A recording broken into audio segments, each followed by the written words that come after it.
ትንሽ ነው ቆይ ውጭ ትጠብቁኛላችሁ? ተናግሬያለሁ እንዳትወጣ። ዛሬ ቀን እኔን እዚህ ጥለኝ እንዳትወጣ።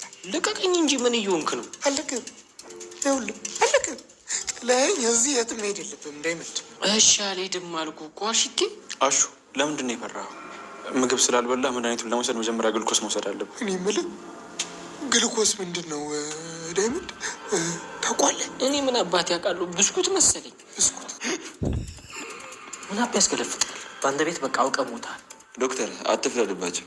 ሁለቱም ሶስተኛ ክፍል ላይ ነው ያቋረጡት። ኧረ በቃ ጨረስክ? ምን ነው ኪንጎ ጥሩ ሰው አልነበርክ እንዴ? ምን ነው ዲግሪ ጭኔ የለ? ምን አለ አንተ እንኳን በምታውቀው ብታግዘኝ። አሹና ኪንጎ። አቤት። ዳይመንድ ወይዬ ዶክተር፣ ልጆች በጣም አድገዋል። ያው ክብሩ ይስፋ።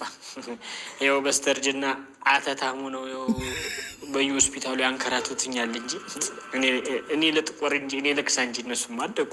በሉሽ አሹ ረፍት ያድርግ። በቃ እናንተ ወጡ። እጄን እንደዚህ እንደ እንጀራ እናጡት እንደዚህ አጣብቆ ይዞ ወይም ቤት በኩል ውጣ ዶክተር። እንዴ አሹ ቆይ ለምንድን ነው የፈራው? እንዴት አልፈራ ዶክተር? ለሊ ጤነኛ ሆነ እዚህ መታለል እንዴ?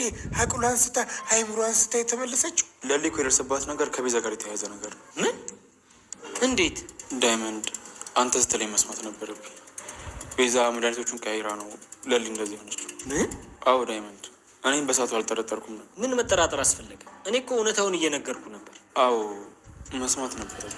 አዎ ዶክተር መስማት ነበረብን። ሰማኝ ለሊ እኔ እንደዚህ ባልሆነች ነበር። እቺ ተረገመች። ቆይ